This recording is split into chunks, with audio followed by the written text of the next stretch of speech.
honored to have the amazing Fola Daniel Adelesi back in the building. We always learn something brand new, something refreshing, something that is enough to get us through the week whenever he steps into the studio. It's great to have you back. My pleasure to be here again. It's 2025, and there are a lot of things that people are working on that might not seem huge, but are actually very, very significant. Absolutely. And our topic today is emulating an iceberg, the things unseen. Very Absolutely. interesting topic. Yeah, so I started looking at things that we can learn from. First of all, you need to understand that we can learn from nature. Sure. Nature is probably the greatest teacher around us. If only we pay attention to nature, there's so much wisdom we can gain from it. So when we talk about emulating the iceberg, the first thing you note about the iceberg is most of the iceberg is hidden. True. There are too many of us who come out too early. There are too many of us who are announcing the things that we're doing too early. There are projects you're working on, everybody knows about it before they should know. There are so many things that you should work out the details, fine-tune them before you begin to announce them. So the first strength and lesson that we can learn from the iceberg is the fact that the biggest size of the iceberg is hidden. It's beneath the surface. Beneath the surface. Okay. You don't see it, you don't know the actual size until you go under the water. It's similar to the tree, that the real strength of the tree is what is in the roots, what is under the ground that you don't see. So you look at the iceberg, the bigger size is under the surface. So we need to learn from that as well. Let people think you're small. Be comfortable with people believing that you haven't arrived. Be comfortable with people believing that you don't have money. Be comfortable with people looking at your car and underrating you. True.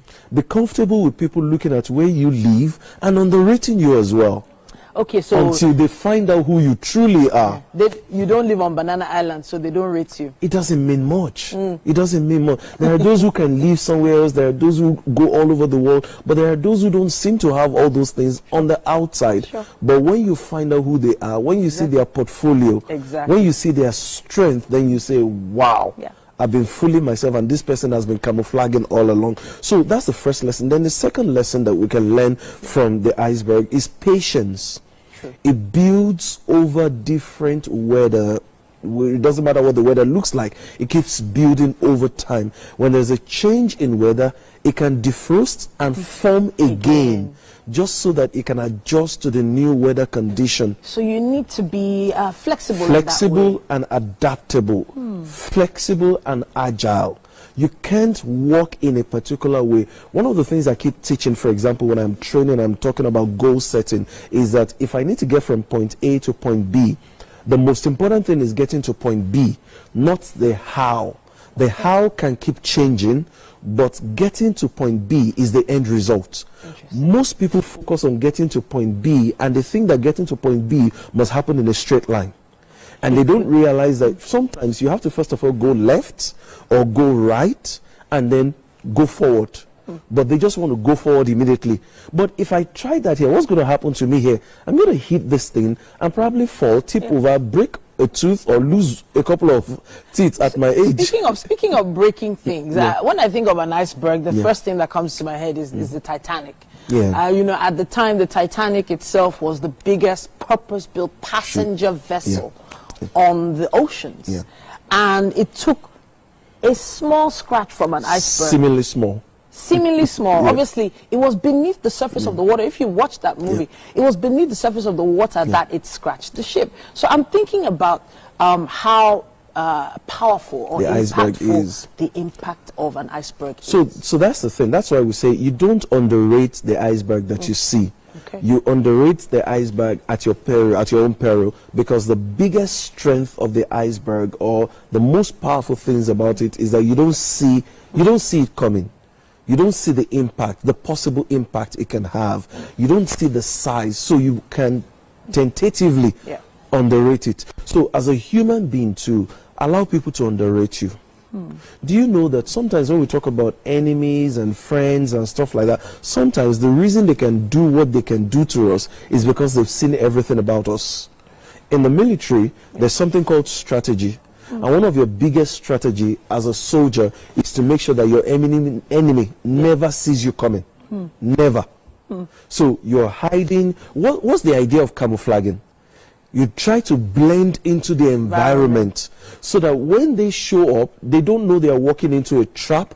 They don't know they are walking into an ambush. So in the corporate world as well, there are some achievements you don't even show off until it's time to show them off. And another good example is actually us here at TVC. You know, we were in K2 for a very, very long time. And people thought that you're taking a blow and you're going to stay low. Yeah, exactly. It took 4 years to get back on iceberg to rebuild. Yeah, to be reviewed soon. Exactly, and to be revealed. And here we are. Yeah. Fantastic. I'm thinking about 2025 and where we're going from here. Not just as a station, but as individuals in our place of work, in our businesses, even with new ideas.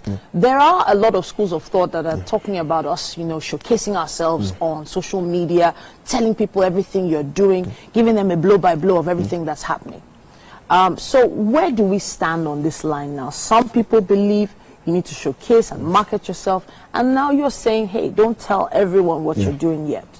Where do we stand? So there's a difference between, first of all, let's remember that we've talked about the strength being hidden until you finally see it and understand the strength. There's patience that we've talked about. The patience is to know the right time to come out. There's also adaptability.